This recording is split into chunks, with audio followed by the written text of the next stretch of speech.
صحیح بخاری کی حدیث ہے، بنی اسرائیل کا واقعہ ہے، اوتھینٹک صحیح بخاری کی حدیث ہے۔ ایک شخص، اس کو 1000 دینار چاہیے تھے، 1000 دینار چاہیے تھے۔ وہ ایک شخص کے پاس گیا، اپنے جاننے والے کے پاس، اور کہا کہ مجھے 1000 دینار چاہیے۔ تو اس نے کہا کہ ٹھیک ہے میں تجھے دے دوں گا، بس تو ضامن ایک لے آ جو اس کی ضمانت دے، اور گواہ لے آ، میں تمہیں دے دوں گا، مجھے پرابلم نہیں ہے۔ وہ شخص مسکین تھا، کوئی اس کے جاننے والا نہیں تھا، لیکن اللہ والا تھا وہ۔ اس نے کہا دیکھ میری بات سن، میرا ضامن بھی اللہ ہے اور میرا گواہ بھی اللہ ہے، میں اللہ کو گواہ بنا کے کہہ رہا ہوں کہ میں تمہیں واپس کروں گا۔ اس کو اس بندے کی تقوی پہ یقین آیا، اور اس نے کہا کہ چلو میں دے دیتا ہوں، یہ اللہ کو گواہ بنا رہا ہے، اتنا بڑا جھوٹا تو نہیں ہوگا۔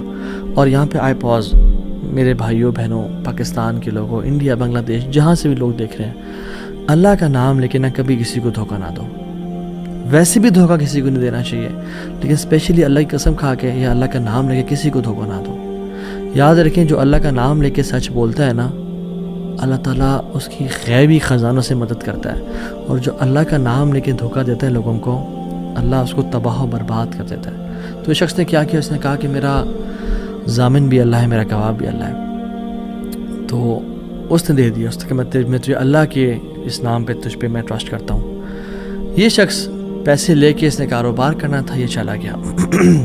یہ جب کشتی پہ بیٹھا، سوار ہوا، دوسری طرف اترا، اپنا کام شام کیا، واپس آیا، جو دن اور جو مقرر وقت طے ہوا تھا، جب وہ کشتی پہ آیا واپس، ایک سمندر کے پار یہ شخص تھا، تو جو لاسٹ کشتی تھی وہ نکل گئی۔ یہ سر پکڑ کے بیٹھ گیا کہ میں نے تو آج وعدہ کیا تھا، اور اللہ کو ضمانت دار بنایا تھا اور گواہ بنایا تھا، اب اگر میں آج اس تک مال نہیں پہنچاتا تو وہ کیا سوچے گا میرے بارے میں، اور اس کا تو ٹرسٹ اٹھ جائے گا، یعنی کہ میں نے اللہ کے نام پہ جھوٹ بولا اسے۔ تو آخری کشتی چلی گئی تھی، اس کے بعد تو کشتی نے اس دن جانا نہیں تھا، تو اس نے کیا کیا کہ یا اللہ میں نے تجھے ضمانت دار بنایا ہے اور تجھے میں نے گواہ بنایا ہے، تو تیرا کام ہے اس مال کو پہنچانا۔ اس نے ایک ووڈ لاگ لیا، اس میں سوراخ کیا، اس میں 1000 دینار، سبحان اللہ، 1 دینار از اے گولڈ کوائن، اور آپ ایک گولڈ کوائن کی آج آپ ورتھ لگا لیں، ان لیکس، ان ملینز۔ اس نے کیا کیا، اس کو اس ووڈ لاگ میں ڈالا، پرچی لکھی، اور اس میں ڈال کے نا بسم اللہ پڑھ کے آگے بہا دیا کہ اللہ تجھے میں نے ضمانت دار بنایا، تجھے میں نے گواہ بنایا، اب تیرا کام ہے اس کو۔ یہ شخص یہاں ویٹ کر رہا تھا، اور یہ شخص اپنا مال لینے کا یہاں انتظار کرتا، اور یہ شخص یہاں پہ کھڑا تھا، اس نے مال کو دے دیا۔ اور سبحان اللہ، اللہ تعالیٰ نے کیسا قادر ہے، کیسا قدیر ہے، اس نے اس ہواؤں کو رخ پھیر دیا، اور وہ بندہ وہاں انتظار کر رہا تھا، اور اس کے بندے کے پاس وہ ووڈ لاگ پہنچا، اور اس نے اس کو دیکھا، اس میں پرچی تھی، اور پرچی نکالی، اور اس کو کھول کے دیکھا کہ اس کے 1000 دینار تھے۔ وہ بڑا حیران ہوا کہ یہ مجھ تک کیسے پہنچے۔